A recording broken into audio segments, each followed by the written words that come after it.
Arrancamos con el curso.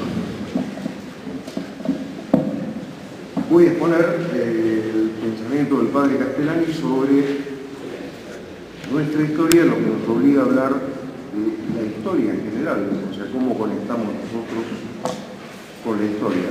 No voy a dar simplemente una recaída de citas del padre Castellani porque no fue historiador, pero sí voy a tomar las afirmaciones de él que nos permiten encontrar el sentido de la historia y de nuestra historia. La historia busca conocer el sentido de los hechos cuyo autor principal es el hombre.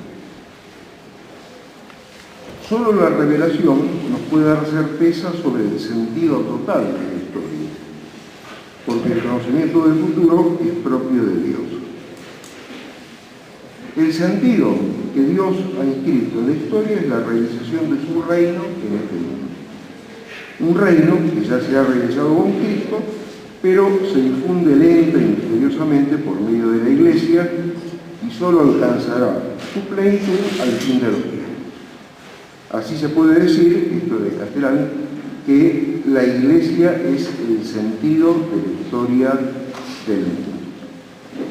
Y en otra parte escribe: es propio del hombre acordarse y sacar provecho del pasado, y es cosa necesaria a las naciones, porque los que viven en el puro presente se rigen por impresiones e impulsos que apenas sobrepasan a los de los animales.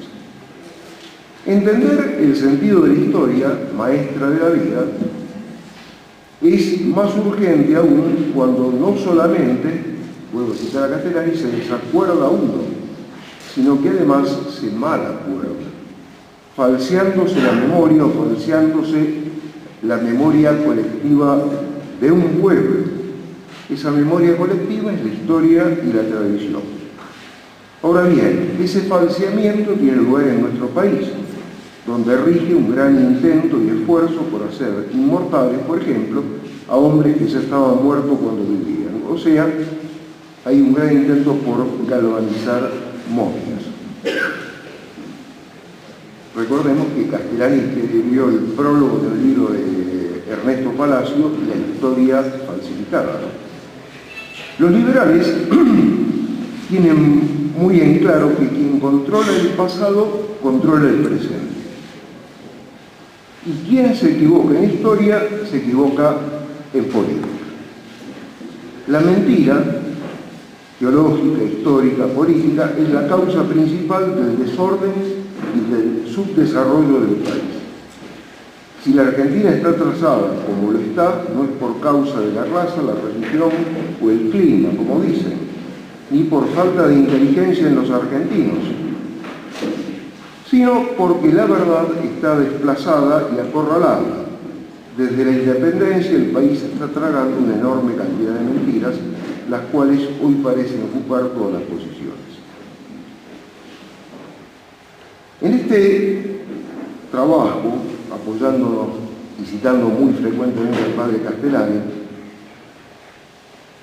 trataremos de exponer la visión que él tiene de la historia, pero la originalidad de Castellani es que no la ve en lo exterior, como en la economía o la política o la guerra, sino en su raíz profunda, en el interior del alma.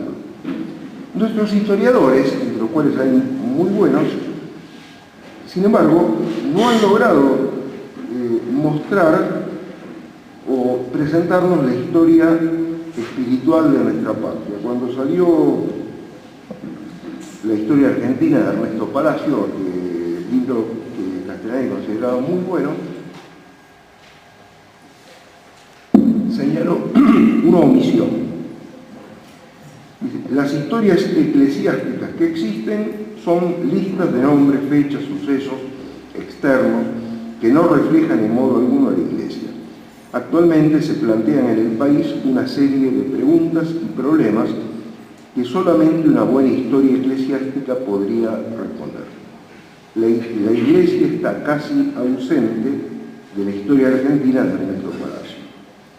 La inteligencia de ese estrato más profundo nos permite captar la conexión de nuestra historia con la ecumenicidad de la historia, con mayúscula. Y así nuestra historia se empobrece para la reflexión filosófica y aún teológica.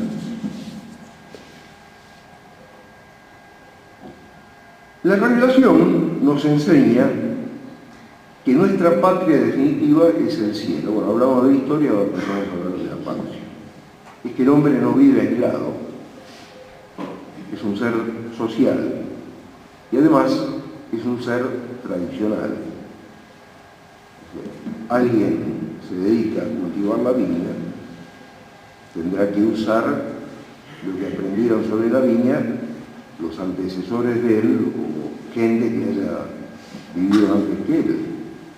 O sea, hay una transmisión que es necesaria para la vida, si no, cada hombre tendría que empezar de cero y no habríamos salido de la edad de piedra. Ahora bien,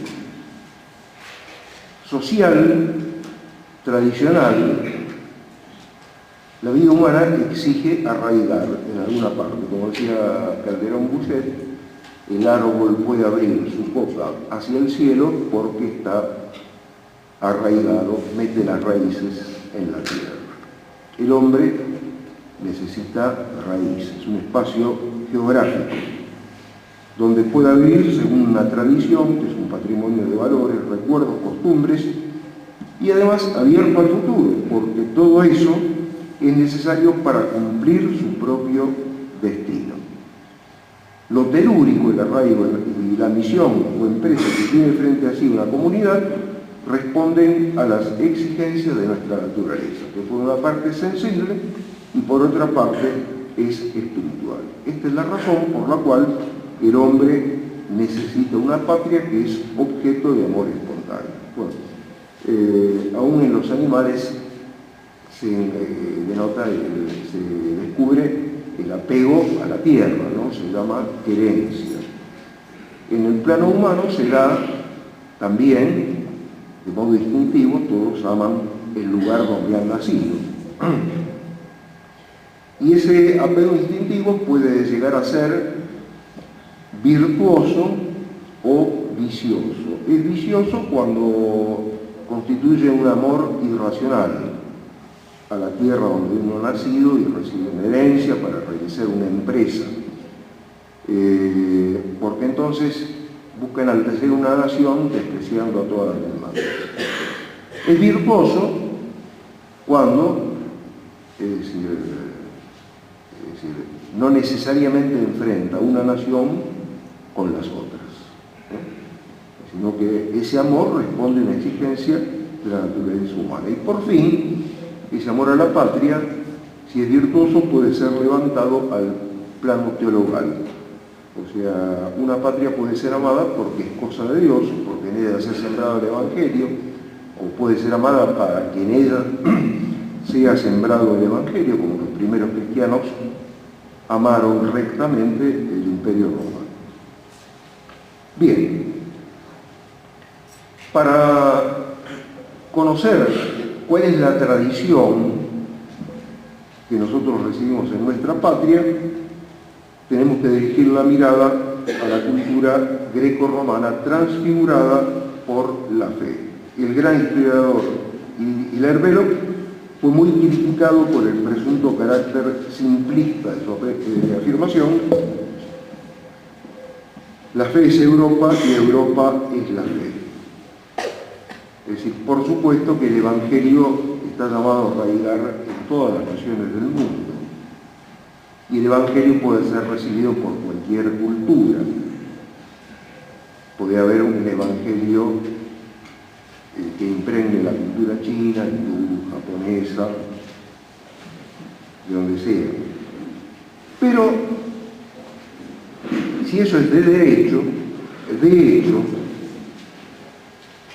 el Evangelio arraigó en la civilización greco-romana. Parecería, pues, que la historia concentrada y restringida, esa copulación de la cultura humana y la revelación divina en un punto, y que la cultura greco-romana es esencial al cristianismo. Dice parecería, no lo afirma absolutamente.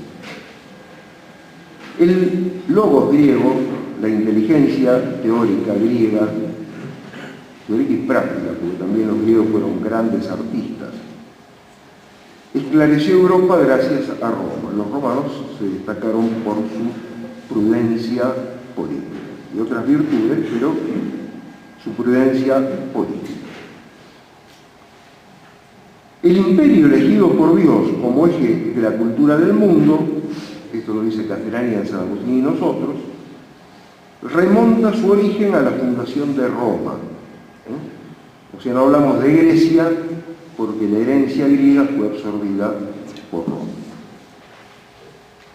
Roma fue fundada en el 753 a.C., casi contemporáneamente con la manifestación de la profecía en Israel. Los romanos fueron un pueblo de agricultores, pero antes que agricultores fueron padres de familia. Los fundadores de Roma eran llamados patres, de ahí viene patricio, los padres. ¿Por qué era tan importante la familia para los romanos? Porque era una institución religiosa. Todo se ordenaba al culto. El jefe de familia era el sacerdote del hogar. Ese culto estaba ligado al fuego sagrado, el hogar no como lugar de residencia de la familia, sino donde está el fuego sagrado, ¿no? El lugar sacro de la casa. Y tenía el sacerdote, el jefe de familia, la misión de que la llama que ardía en el hogar nunca se extinguiera ni fuese contaminada. Porque allí rendían culto a los muertos. ¿A qué muertos? A los muertos de la familia. O sea, reconocían que vivían de un espíritu que habían heredado por tradición. La familia tenía por finalidad suprema impedir que los espíritus de la familia, males, lares, penates, fueran privados de la liturgia doméstica. La esterilidad hacía que el marido se divorciara de la mujer. Y si la esterilidad afectaba al varón, su pariente más próximo debía dar hijos a la mujer, parecido a la ley del levirato en Israel. Bien, Roma trató fundamentalmente de defenderse para defender su culto. Y así resistió a los enemigos y fue logrando imponer su dominio primero a las tribus vecinas en el Lacio y luego se expandió hacia el norte y hacia el sur, Italia. Su expansión en el sur condujo al choque con Cartago, que está enfrente de Roma, pero del lado de África. Pero el choque no fue simplemente una competencia política o económica, aunque también intervenían estos factores, sino que fue un choque de dos espíritus irreconciliables. Los latinos encarnaban el ideal de fuerza y prudencia al servicio de una civilización humana, con grandes defectos, pero humana. Mientras que sus rivales, más allá del Mediterráneo, Cartago es una colonia fenicia, los fenicios, Fenicia, los fenicios son los que estaban al lado sobre el Mediterráneo, los judíos, tenían como ideal supremo el lucro y daban culto a dioses diabólicos, principalmente Moloch, Baal Moloch. El general fenicio cartaginés que estuvo a punto de destruir Roma, Aníbal, su nombre significa don de Baal. Y para honrar a sus dioses, a culto a sus dioses, solían sacrificar sus hijos, lo echaban al vientre de Moloch, que era un horno en llamas. Esa costumbre también se había dado entre los fenicios, y justamente Dios ordena a los israelitas, cuando salen del desierto y entran en la tierra prometida, destruir a los que practicasen ese tipo de culto. Bien, o sea que, como decían los romanos, la guerra, toda guerra humana, en definitiva es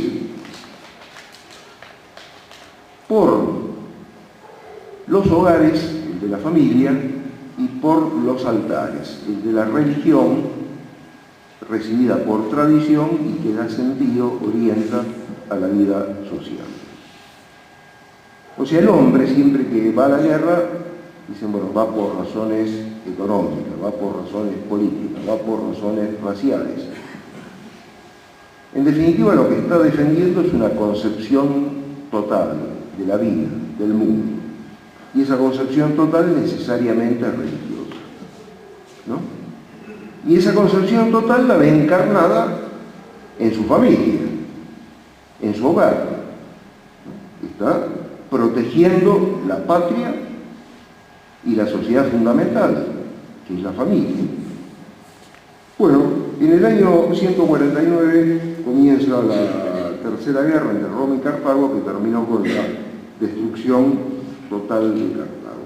Roma quedó dueña del Mediterráneo, pero a partir de ahí las costumbres romanas, que son alabadas en el libro de los Macabeos, uno de los libros de los Macabeos en la Biblia, gran alabanza de los romanos, las costumbres romanas empiezan a aflojar, a decaer. El arquetipo heroico se dio lugar al hombre hábil para procurarse riquezas y poder. Bien, la institución fundamental, como dije, fue el matrimonio, la familia, y el divorcio empezó a cundir entre aquellos que eran llamados precisamente patres, ¿no? Tenían un matrimonio estable porque ese matrimonio era religioso, era la columna vertebral de la sociedad. Bien.